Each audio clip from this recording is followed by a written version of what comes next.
could the writing be on the wall early for this team? They just got blown out again against the Lakers on Sunday. Always follow the money. That's what I always say. You always follow the money. Yeah. This is Follow the Money with Mitch Moss and Paulie Howard on VSiN. Now, this Lakers number tonight, JVT, against the Pelicans, it's around the money line, so it's really not that significant. But at DraftKings, for example, the Pelicans are a 1-point favorite at home tonight against the Lakers. If you look around at other spots, either in Las Vegas or national sports books, you can find a pick'em. And in fact, there is a Lakers minus 1.5 out there in this game. Wow. Anthony Davis questionable. Yeah. So that's the real thing, and we see the market do this all the time, right? Which is, all right, if Anthony Davis, once he's ruled active, then you'll probably see that 1-point bump toward the Los Angeles Lakers, wherever it's at. Obviously, the spot that's already at 1.5, I don't think you're going to go to 2.5, because you'd be pretty off market there. But it's not going to be surprising. Where we're sitting is at pick, and I wouldn't be surprised if this closes pick, the Lakers -1. And you can really get involved whenever you want pre-flop. One, either way, is not going to make the biggest difference in the world. But the more I've kind of dove into this matchup, the more I find it kind of hard not to come in and back the Lakers, assuming that Anthony Davis is going to play and assuming that the Lakers. That? I want to say yes, because it's the play-in, and you don't want to play games with this injury report anymore. And if he's going to be healthy and available, he's going to be ready to go. And it would seem that the indications are that he is healthy and ready to go. So I'm going to kind of assume that you're going to get AD out there and that this is eventually going to close pick Lakers. If I made Anthony Davis right now minus $2 to play in this game tonight, would you bet the yes?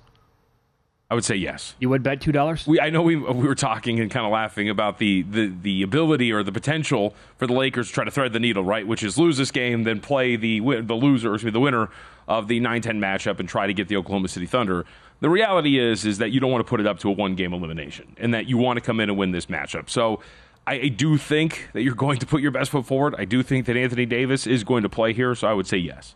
I think it's a fair price at -200 he plays. They just played on Sunday. Was never even a game. Lakers blew them out. Are we going to get a repeat of that? Where are you at with Brandon Ingram and his status overall? Well, he doesn't. Here's the thing. So he misses a bunch of time, and then of course he comes back at the end of the year. Probably not that I would say ready to go in terms of like the health and the continuity. But to me, that's not the biggest problem. So it's going over some of the things for this matchup, and obviously, the big thing that sticks out, Mitch, is what are you going to do defensively here? So the Lakers, in their 4 games that they played against the New Orleans Pelicans, they got an offense rating of 124.1. So every 100 possessions, they're scoring 124.1 points against the Pelicans. And the real big issue, and you saw in that last game, Jonas Valanciunas only played 7 minutes in that last game against the Lakers. By the way, I think it's points and rebounds. I got to double check. I was kind of half asleep when I was looking it up late last night. I think we're sitting at like 11.5. We don't know how long he's going to be out there. And the reason is he's kind of been a nightmare defensively for them. How about a couple of numbers here? Anthony Davis in the 4 games against Jonas Valanciunas, 22.7 assists, 9 of 14 from the floor. LeBron James, 18 points, 5 assists, 7 of 10 from the floor. That's with Jonas Valanciunas as the primary defender. Okay. You can't really do anything there. Zion Williamson has been having to defend LeBron James for certain possessions.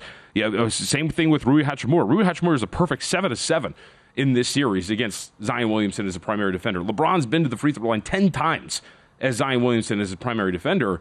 What adjustments are you making defensively that is going to change this thing for you if you're the New Orleans Pelicans? Well, and we know that going in, right? Because, again, this year for the Lakers, the discrepancy in shooting free throws is heavily in their favor. Yep. And so if they're going to play their basketball game and it's going to be a typical Lakers refereed contest, they're probably going to outshoot the Pelicans by a significant amount at the stripe.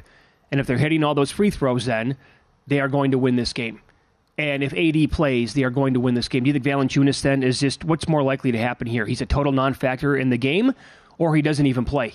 And when I say that, I mean he's not going to get that many minutes. Yeah, I think you start him still, and he's played in all of them, but they're minus 19 in the 4 games with him on the floor.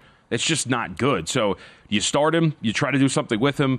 Obviously, you're in a little bit of a tight bind because Anthony Davis does like to play a little bit like elbow extended, and then, of course, can use his athleticism in those spots. It's not like a traditional post-up and use your size. And to me, you mentioned the biggest thing, which is the free throws.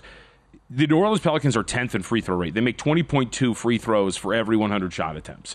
It's the 10th best in the NBA. The Lakers, the underrated thing about what the Los Angeles Lakers do, it's not so much that they make as many free throws. They're second in both offensive and defensive free throw rate. So not only do they get a ton of free throws, they don't foul teams, or I guess we'll say they don't foul teams. The referees don't blow the whistle Right. against the Lakers as much as they do to every other team in the league, basically. Correct. And so when you as a team are dependent on that, but you can't get there while the other team can consistently do it, it's absolutely nuts. And when you look too, how about this? This is the big thing, and it goes back to, again, like for me, that's why I keep going back to the Lakers, because these physical matchups are always still there. In these 4 games, Mitch, that they have played, 40.9% of the Lakers' attempts have come within 4 feet of the basket. They have shot 76% on those attempts. No, that is bonkers. They're just killing them inside. They're getting to the free throw line. And you don't know what you're going to do because you have good wing defenders. Like Herb Jones is awesome.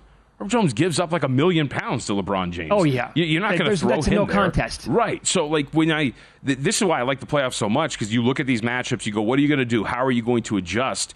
And for me, there's not much adjustment you're doing here in this series that's going to change what has been going wrong for you through the first 4 games. What if we get absolute peak A-plus game out of Zion Williamson? I mean, it could be. And he goes for 35, 8 rebounds, and 10 assists. Then I think you're looking to play this thing over, because I don't think there's a reality in which you're stopping the Lakers. Like LeBron again is matching up with Zion pretty frequently in this matchup. You're not feeling comfortable putting Zion pretty much anywhere else. You could put him in that role of kind of like a roving defender, but he's not like a Rudy Gobert or anybody else that's going to come over and tightly contest some shots. So maybe this thing goes over the total.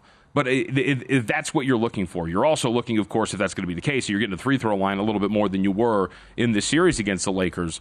But I think that's really the only change here, because I don't think there's a reality. Because here's the thing, like in the 4 games, if the Lakers are just bombing away from 3, then you're like, okay, cool, maybe in one off, you're going to be able to kind of get some good shooting regression. They're not going to hit those shots.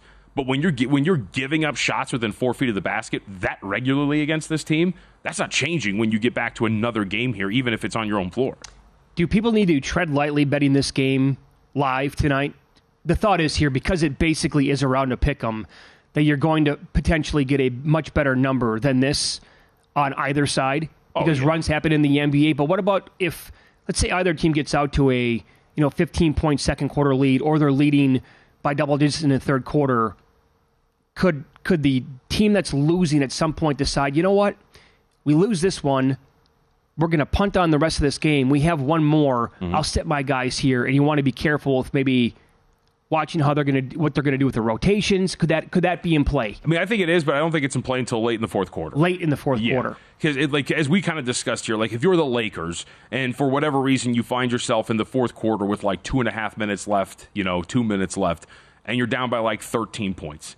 Do you give it like one more possession, and if you can't get that 3 or whatever it is, do you pull the plug? Because not only do you have one more shot at this, whoever's going to win the late game, there's also the added benefit of, if we win that game, we get the much more favorable matchup there in the Oklahoma City Thunder. And then, by the way, we get the winner of L.A. and Dallas, so that would be a fascinating matchup for them as well. So the path just becomes a little bit more easier. So I think that's kind of the worry. But I still think, like, first half, I wouldn't be shy about doing what you usually do in NBA games. Like you said, it's a 1-point spread. If the Pelicans go up 6-0, you're going to get a pretty good, solid number here. You want like if that's your plan, you want like 16-5 out of the gates. Yeah. Timeout. Okay, what's the new line? I'm going to come and bet the Lakers at that point. Yeah. I would also flip it though and say the Pelicans. I mean, could the writing be on the wall early for this team? They just got blown out again against the Lakers on Sunday. Ingram has not. I mean, he was hurt for a while. Recently came back, and they could look at it as, well, we do have another home game here. Sure. Yeah, I mean, that would be the team that would want to probably stay away from grabbing a big number if they're getting blown out. I think so. And by the way, too, I mean, it's just the mental aspect of it, right? Which is, great, here we go again. Oh, that's the thing. If the Lakers go up like 16-5 immediately in this matchup, if you're the Pelicans, where are you at mentally? Well, even if it's like 62-43 at halftime or something where it's totally lopsided, what are you going to get in the second half? Man, I remember I was there. I was so excited to watch this in-season tournament game between them and the Lakers. Left after the second quarter. It was like, this is there's no need to be here. Yeah. They were getting run off the floor. And again, you see that, big matchup. Obviously, everything on the line for the Pelicans. You got to get out of the play-in. You get ramped up and ready to go. I mean, they essentially played this game. That was a playoff game for both those teams at the end of the regular season. Yep. And that's what transpired. Yep. It was an absolute slaughter.